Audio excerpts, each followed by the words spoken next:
প্রিয় সপ্তম শ্রেণীর শিক্ষার্থীরা, তোমরা সবাই কেমন আছো? আশা করি ভালো আছো। আমি মোহাম্মদ সিফায়েত আছি তোমাদের সাথে ইজি মেথডের পক্ষ থেকে তোমাদের সবাইকে সুস্বাগত। প্রিয় শিক্ষার্থীরা, তোমাদের 15 তারিখে গণিত পরীক্ষা। তো এই গণিত পরীক্ষার নমুনাপত্র হিসাবে আমি কয়েকটা ভিডিও তোমাদের জন্য তৈরি করব। তো আজকে আমার প্রথম ভিডিও।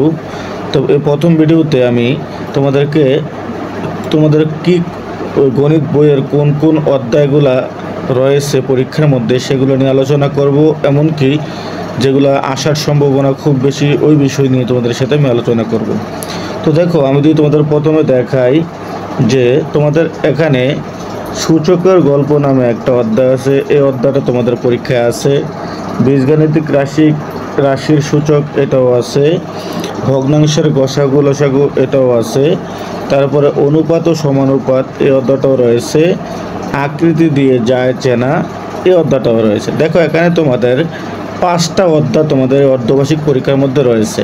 তো আমি চিন্তা ভাবনা করছি যে তোমাদের সুবিধার্থে আমি 5টা অধ্যায়ের জন্য 5টি ভিডিও তৈরি করব, যাতে করে তোমরা খুব সহজেই অঙ্কগুলা বুঝতে পারো। তো আজকে আমি মূলত, যেহেতু আমি 5টা ভিডিও তৈরি করব, তো যেহেতু আজকে প্রথম ভিডিও আমার, তাহলে আমি আজকে তোমাদের সাথে সূচকের গল্প যে অধ্যায়টা রয়েছে এই অধ্যায়টা নিয়ে মূলত আজকে তোমাদের সাথে আলোচনা করব। যেহেতু আমি 5টা ভিডিও বানাবো, তোমরা প্রত্যেকটা ভিডিও আমার পাবা। আমি প্রতিটা অধ্যায় ভিডিও বানানোর কারণ হচ্ছে যাতে করে তোমরা খুব সহজে 5টা অধ্যায় আয়ত্ত করতে পারো। তো চলো আমরা কথা না বাড়িয়ে অঙ্কতে চলে যাই। তো আমি প্রথমে সূচকের গল্পের মধ্যে চলে গেলাম। দেখো, সূচকের গল্পের যে সুন্দর একটা গল্প আছে, গল্পটা আমি একটু পড়ি, তারপরে তোমরা বুঝবে। এখানে বলছে গুণের গণনার খেলা। বলছে চলো আমরা একটি গল্প পড়ি, খুব মজার একটা গল্প, তোমরা একটু মনোযোগ দিয়ে পড়বা। বলছে অনেক অনেক বছর আগে কোনো অঞ্চলে এক রাজা ছিলেন। মানে অনেক বছর আগে কোনো অঞ্চলে একজন রাজা ছিল। একদিন রাজার দরবারে এক বিদেশিনী পর্যটক এলেন।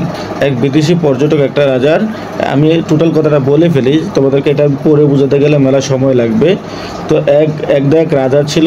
ওই রাজার দরবারে একজন বিদেশি পর্যটক আসার পর, মানে সে একটা চিত্রকর্ম নিয়ে আসছিল, মানে একটা আর্টিস্ট করে নিয়ে আসছিল। আসার পর তো এই আর্টিস্টটা দেখে রাজার খুব পছন্দ হয়েছিল। তখন রাজা চিন্তা ভাবনা করলো, এই আর্টিস্টটা যেহেতু রাজার জন্য করে নিয়ে আসছে, তো রাজা তাকে খুশি হয়ে কিছু টাকা দেবে। কিন্তু ওই বিদেশি পর্যটক টাকা নিতে চাইলেন, কিন্তু একবারে টাকাগুলো নিতে চায়নি। সে বলছে যে সে ধাপে ধাপে টাকাগুলো নেবে। তো প্রথমে সে তখন রাজা বললো যে কীভাবে তুমি টাকাটা নিবে? তখন সে বলছিল আমি প্রথম দিন 1 টাকা নিব, তারপরের দিন তার ডাবল নিব। অতএব আমি প্রথম দিন 1 টাকা নিব, তারপরের দিন হচ্ছে 2 টাকা নিব, তারপরের দিন হচ্ছে 4 টাকা নিব, তারপরের দিন হচ্ছে 6 টাকা নিব। এরকমভাবে মানে যে দিন যে টাকাটা পাবে তার ডাবল তার পরের দিন নেবে। এভাবে সে টাকাটা নিবে।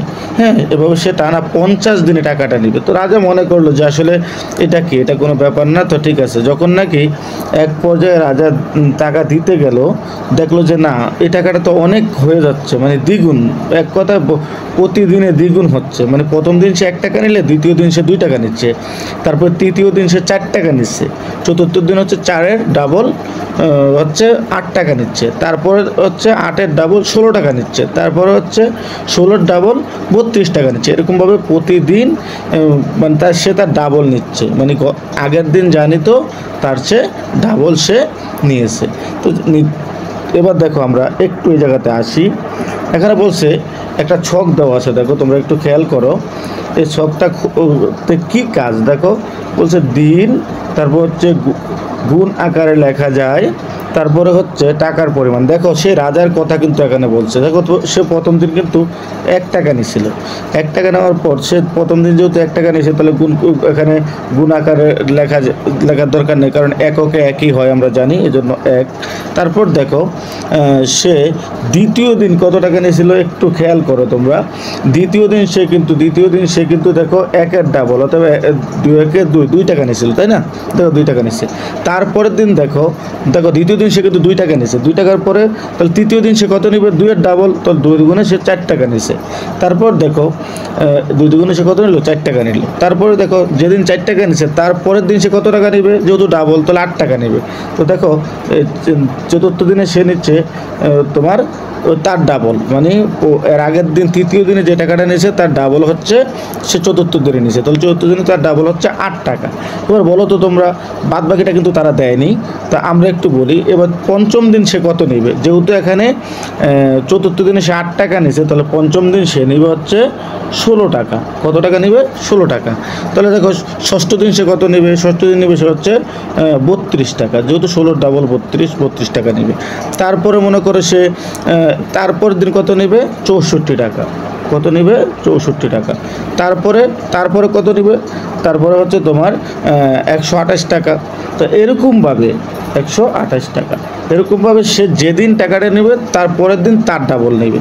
তো এরকম তোমাদেরকে বলা হয়েছে, কি বলা হয়েছে দেখো, যেরকম 20 দিনের 20তম দিনে কত টাকা রাজার কাছ থেকে সে বিদেশি পর্যটক নেবে সেটাই তোমাদের বের করতে বলেছে।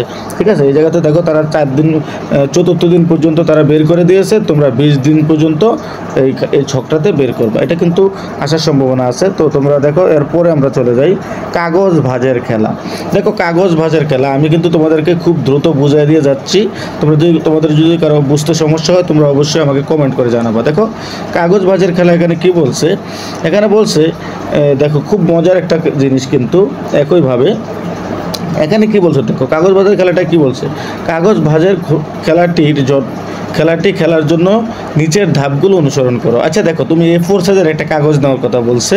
এবার A4 সাইজের কাগজটা নেওয়ার পর তুমি কি করবে, একদম খুবই সুন্দর একটা পড়া এই জায়গাতে যদি তোমরা একটু মনোযোগ দাও।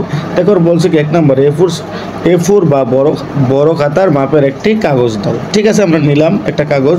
তবে বলছে কি, কাগজটির চারপাশে এমনভাবে কলম দিয়ে দাগ টানো যেন কাগজটির একটি আয়ত মনে হয়, মানে একটা আয়তক্ষেত্র মনে হয়। এক কথায় আমরা জানি আয়তক্ষেত্র হচ্ছে এই যে দেখো, এটা হচ্ছে একটা আয়তক্ষেত্র।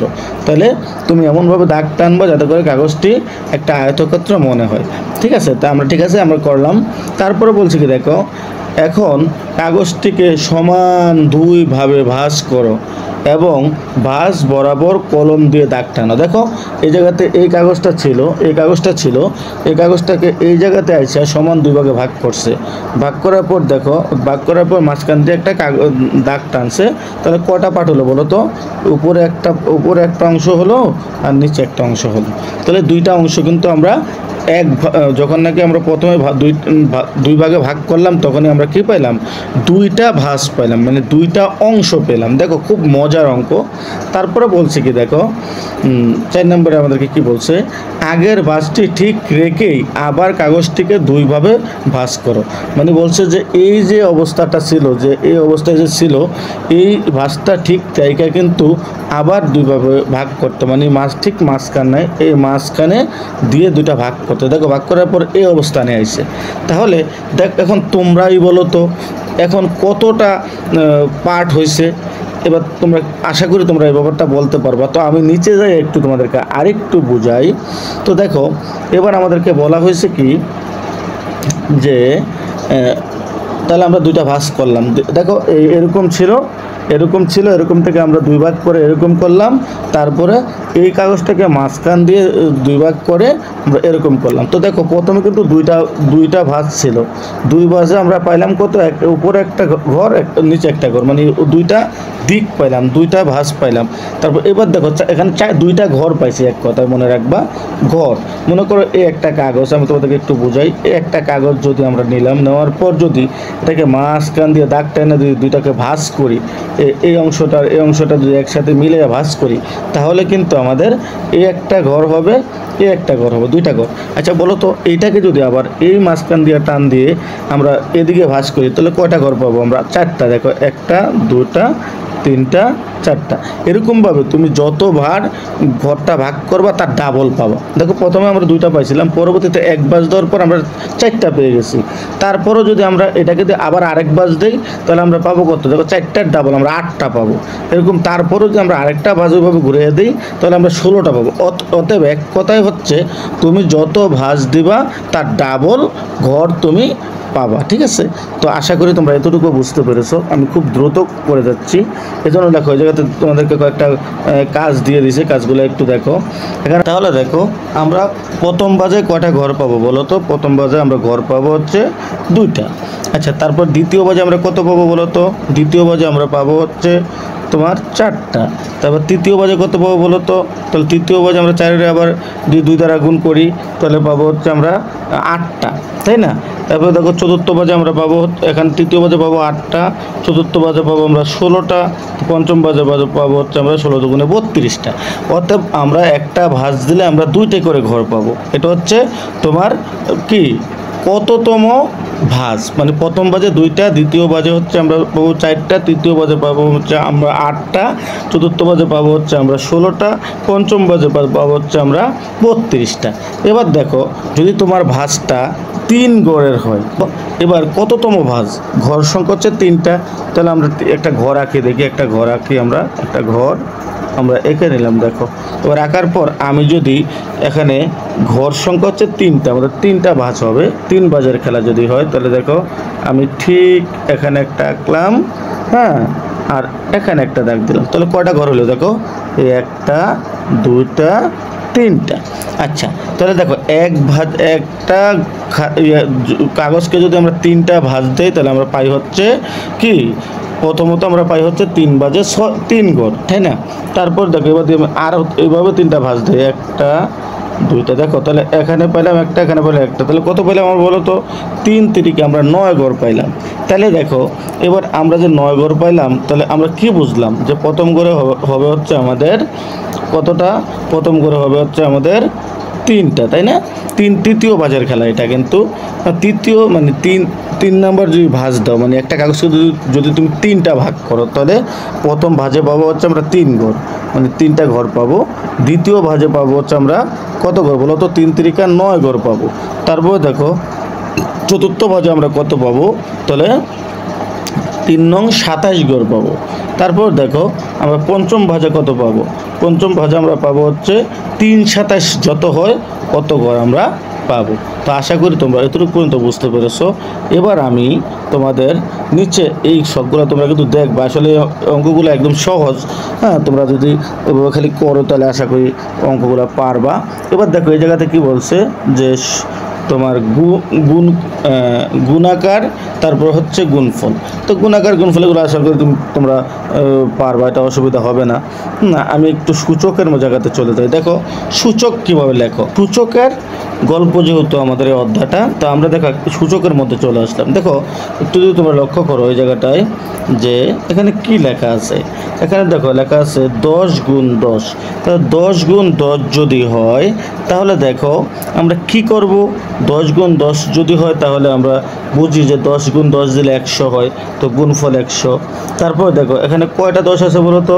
বলছে গুণাকারে আলাদাভাবে একই সংখ্যা কতটি রয়েছে? তাহলে দেখো এখানে একটা আছে, এখানে একটা আছে, তাহলে 2টা, তাহলে এই জন্য আমরা এখানে 2টা লিখছে। এবার দেখো বলছে গুণফল লেখার নতুন উপায়। দেখো আমরা একটা জিনিস বুঝি, এখানে এই কথাটা একটু মনোযোগ দিবা, এই কথাটা আমি বলি। তো এখানে বলছে গুণফল লেখার নতুন উপায়। মনে করো একটা ফর এক্সাম্পল হিসাবে আমি দিচ্ছি, তোমরা একটু মনোযোগ দাও, এটা খুব কিন্তু শিখার একটা জিনিস। এখানে মনে করো দিছে এই জায়গাতে দিছে 2টা 10, তাই না? এখানে দিছে মনে করো 5টা 10। এবার 5টা 10 এরকম এখন দিয়ে আমাকে এখানে বলতো যে তুমি এখানে 50টা 10 লিখো, তাহলে 50টা 10 লিখতে লিখতে কিন্তু আমাদের অনেক সময় লাগবে, এমনকি অনেক জায়গার প্রয়োজন, তাই না? তো এবার যদি আমরা খুব সহজে এটা আমরা লিখতে যাই, আমরা লিখতে পারি 10, তারপরে তারকে ব্রেকেট দিয়ে আমরা লিখবো উপরে 50। তাহলে দেখো আমরা কিন্তু সংক্ষিপ্ত আকারে এটা লিখতে পারি। তাহলে আমরা বুঝি কি এখানে 50টা 10 রয়েছে। এবার আমাকে বলে যে 20টা 20 5বার লিখো। আমি লিখলাম 20 গুণ 20, তার উপরে পাওয়ার দিছি আমি 5। তাহলে দেখো এখানে 5টা 20 আছে তাই বোঝায়। তাহলে এটাকে বলো, দেখো এটা হচ্ছে এই যে 20 বা এই যে 10, এটাকে কি বলা হয়? এটাকে বলা হয় ভিত্তি, বেস বা ভিত্তি। ঠিক আছে, এটাকে আমরা মূল বলতে পারি, বেস বা ভিত্তি। আর দেখো উপরে যে পাওয়ারটা আছে এটাকে আমরা পাওয়ারও বলি। এই যে দেখো 50 আর 5, এটাকে আমরা পাওয়ারও বলতে পারি, সূচকও বলতে পারি। ঠিক আছে, যেহেতু সূচকের গল্পের খেলা, তো এটাকে মূলত আমরা বলতে পারি পাওয়ার অথবা সূচক। ঠিক আছে, তো আশা করি তোমরা এতটুকু বুঝতে পেরেছো। তো শিক্ষার্থীরা, যেহেতু আমার ভিডিওটা অনেক বড় হয়ে যাচ্ছে, তো আজকে আমরা নিচে আর যাব না। আমরা এই সূচকের গল্পের মধ্যে আমরা এখানে শেষ করলাম। সূচক দিয়ে কিন্তু আমরা আজকে এখানে শেষ করে দিলাম, এতটুকু পর্যন্ত আমাদের শেষ করে দিলাম। তারপরে পরবর্তীতে আমি আবার তোমাদের জন্য নতুন ভিডিও নিয়ে আসবো। তো আজ এ পর্যন্ত তোমরা সবাই ভালো থাকো, তোমাদের সকলে সুস্বাস্থ্য কামনা করে আজকের মতো এখানে বিদায় নিচ্ছি। আল্লাহ হাফেজ।